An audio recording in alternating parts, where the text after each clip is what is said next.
এবার শুধুমাত্র নবায়ন নয়, আমাদের কাজ শুরু হবে নবায়ন এবং দলের প্রাথমিক সদস্য সংগ্রহ অভিযান 15 মে থেকে 15 জুলাই। আমাদের যে টার্গেট, আমরা টার্গেট করছি প্রায় 1 কোটির অধিক আমরা এবারে প্রাইমারি মেম্বার অর্থাৎ প্রাথমিক সদস্য সংগ্রহ আমরা করব ইনশাল্লাহ।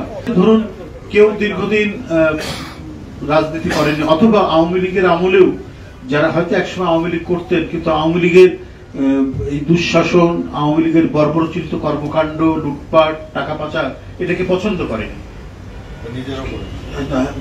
মানে যারা করেনি এই ধরনের মানুষ তারা আগেই আওয়ামী লীগ থেকে সরে গেছেন, তারা আসতে পারবে না।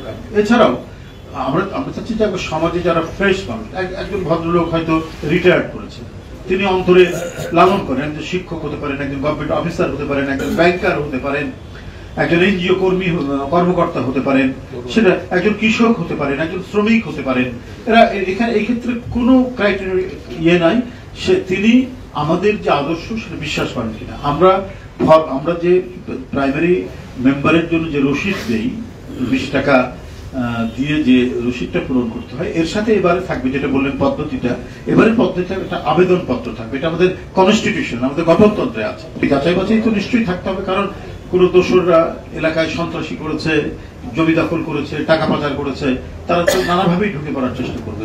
সেটাকে যাতে খুব শক্তভাবে তাদেরকে এড়িয়ে গিয়ে একবারে ফ্রেশ মানুষ, সমাজের যাদের সুনাম আছে, এলাকার মধ্যে সবাই যাদেরকে ভদ্রলোক বলে জানে, এরা যাতে আমাদের সদস্য হতে যাতে কোনো ধরনের বাধা না পায়, আমরা সেটাই টার্গেট করব।